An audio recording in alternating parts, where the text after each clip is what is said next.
ഒരു കോൾ ഉണ്ട്. കോളോ? അതെ, ഇന്റർനാഷണൽ കോൾ. ഇന്റർനാഷണൽ കോളോ? ജോയേട്ടാ, ഈ ബിസിനസ്സിൽ മനുഷ്യത്വത്തിനുള്ളൊരു വലിയ സ്ഥാനം വളരെ വലുതാണ്.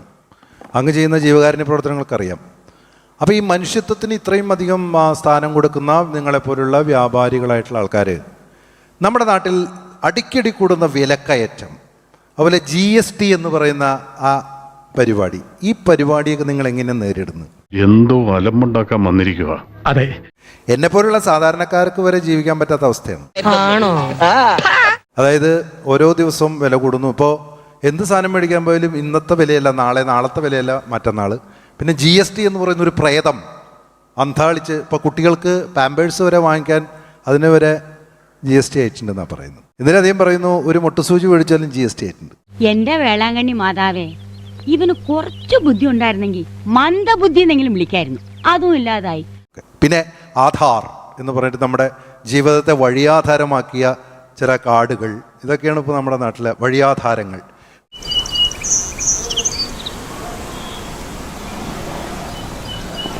എന്തോന്നാടോ ഇത്? എവിടെ നിന്ന് കിട്ടിയോടോ ഈ ഉണ്ടാക്കണേ? അതിനെ നിങ്ങൾ ഈ 3 പേരും, ഇതാണ് ഇതിൻ്റെ കൺക്ലൂഷനാണ്, നിങ്ങൾ 3 പേരും ഒന്ന് അതിനെക്കുറിച്ച് പറയണം. ഈ വില കൂടുന്നതിനെക്കുറിച്ചും GST എന്ന ഇടപാടിനെ കുറിച്ചും. GST ഇന്ത്യയിൽ വളരെ കാലം കഴിഞ്ഞിട്ട് തുടങ്ങിയത്. ലോകം മുഴുവൻ GST ഉണ്ട്. ഇപ്പം എനിക്കുള്ള സ്ഥാപനങ്ങളിലെ എല്ലാ രാജ്യത്തും GST ഉണ്ട്.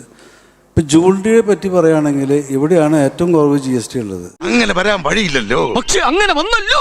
ലണ്ടനിൽ 20% GST ഉണ്ട്, ഡ്യൂട്ടി GST ഉണ്ട്. സിംഗപ്പൂർ 8% ഉണ്ട്. അമേരിക്കയിൽ 9% ഉണ്ട്. സൗദി അറേബ്യയിൽ 15% ഉണ്ട്. അപ്പോൾ UAE 5% ഉണ്ട്. അപ്പോൾ GST ഇവിടെ 3% ഉള്ള ജൂവലറി സംബന്ധിച്ച്. ടെക്സ്റ്റൈലും ഗാർമെന്റ്സ് എടുക്കുകയാണെങ്കിൽ എങ്ങനെയാണ്? 15%, 18% ഒക്കെ. ഈ GST മറ്റ് രാജ്യങ്ങൾ വെച്ച് നോക്കുമ്പോൾ വളരെ കുറവാണ്. വാസ്തവത്തിൽ ഈ GST വന്നതോടു കൂടിയിട്ട് അതെല്ലാം, ഞാനൊരു അസോസിയേഷനെ ഹെഡ് ചെയ്യാണ്, അതുകൊണ്ട് എല്ലാവർക്കും ഇഷ്ടപ്പെടില്ല, എന്നാലും തുറന്ന് പറയാം. GST വന്നതോടു കൂടിയിട്ട് വളരെ ബിസിനസ് സൗകര്യമാവുക ചെയ്ത്, സുതാര്യമായി വളരെ സൗകര്യമായി. കാരണം ഇതിനു മുമ്പ് ഒരു സ്റ്റേജ് കഴിഞ്ഞാൽ the competition is between the genuine business people and tax evaders. നികുതി വെട്ടിപ്പുകാരൻ്റെ ഒപ്പം നികുതി കൊടുക്കുന്നവന് നിലനിൽക്കാൻ പറ്റില്ല. ആ ഒരു ബുദ്ധിമുട്ട് ഇപ്പോൾ GST വന്നോടി കുറഞ്ഞു വരുന്നു. നമ്പർ 2, ബ്ലാക്ക് മണിയുടെ കുറവ് വന്നു. ഇതിനു മുമ്പൊക്കെ നമ്മുടെ കടയിൽ 10% കാർഡ് സെയിൽസ് നടക്കുക, അപ്പോൾ 70% കാർഡ് ഉപയോഗിച്ചു തുടങ്ങി. ഇത് വരുമ്പോൾ എല്ലാവർക്കും ഒരേ ബിസിനസ് ചാനലിലായി. ഗവൺമെൻറ്റിന് നാച്ചുറലി റവന്യൂ കിട്ടുന്നുണ്ട്. ഈ റവന്യൂ ഇല്ലാതെ രാജ്യം ഒന്നുമില്ലാണ്ടായി കഴിഞ്ഞാൽ ശ്രീലങ്കേനെ മാതിരിയാവും നമ്മൾ. ആരോട് ഇതിങ്ങനെ എത്ര വട്ടം പറഞ്ഞു?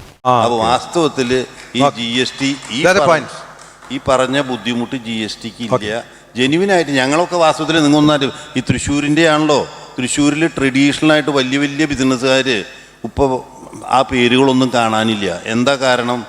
അവരൊക്കെ വല്ല സിനിമ പിടിച്ചിട്ടോ അല്ലെങ്കിൽ തെറ്റായ മാർഗത്തിലോ പോയിട്ടല്ല. ഈ ലീഗലും ഇല്ലീഗലായിട്ടുള്ള ബിസിനസ്സിനോട് കോമ്പീറ്റ് ചെയ്യാൻ പറ്റാണ്ട് മാറിപ്പോയിട്ടുള്ളവരവരൊക്കെ. അത്ര പെട്ടെന്ന് മനസ്സിലാക്കിയെടുക്കാനുള്ള ബുദ്ധി അതിനുണ്ടോടാ? GST രാജ്യത്തിൻ്റെ വളർച്ചയ്ക്ക് വളരെ ആവശ്യമാണ്. അത് വളരെ നല്ല കാര്യമായിട്ടാണ് ഞങ്ങൾ കാണുന്നത്. അങ്ങനെ പറഞ്ഞു കൊടുക്കണ 2-3 ഇപ്പോൾ ഒരു ബാങ്കിൻ്റെ പെർസ്പെക്റ്റീവിൽ പറയുകയാണെങ്കിൽ, ഇപ്പോൾ ഞാൻ നേരത്തെയൊക്കെ ഒരു കച്ചവടക്കാരന് ലോൺ കൊടുക്കണമെങ്കിൽ അവരുടെ കച്ചവട ടേൺ ഓവർ എത്രയാണെന്ന് നമുക്ക് അറിയാനായിട്ടൊക്കെ ബുദ്ധിമുട്ടാണ്. ഇപ്പം GST സൈറ്റിൽ പോയി കഴിഞ്ഞിട്ടുണ്ടെങ്കിൽ ഒരാളുടെ അസസ് ചെയ്യാനായിട്ട് ക്രെഡിറ്റ് അപ്രൈസൽ വളരെ എളുപ്പമാണ്. പിന്നെ ആധാർ എന്ന് പറഞ്ഞിട്ട് നമ്മുടെ ജീവിതത്തെ വഴിയാധാരമാക്കിയ ചില കാർഡുകൾ, ഇതൊക്കെയാണ് ഇപ്പോൾ നമ്മുടെ നാട്ടിലെ വഴിയാധാരങ്ങൾ. അതുപോലെ ആധാർ വന്നപ്പോൾ ഇപ്പോൾ എല്ലാവർക്കും KYC ഉപയോഗിച്ച് വളരെ ഫാസ്റ്റായിട്ട് ഒരു ദിവസം ഒരാളെ ലോൺ ആപ്ലിക്കേഷൻ ചെയ്തു അന്ന് തന്നെ ലോൺ കൊടുക്കാനായിട്ട് പറ്റുന്നതിൻ്റെ കാരണം ആധാറാണ്.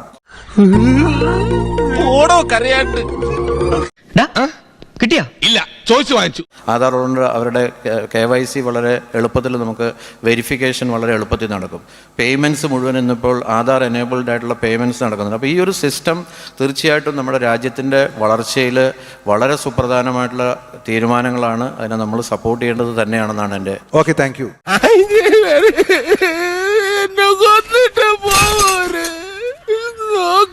ഏത് സ്ഥാപനത്തിനും ചീത്തപ്പേരുണ്ടാക്കാൻ കച്ച കെട്ടി നടക്കുന്ന ചില ചെറ്റകളുണ്ടാവും ഇവിടെ ഉണ്ട് അതാ ഈ അവതാരം. തൽക്കാലം ഇത്രയും മതി. വരട്ടെ.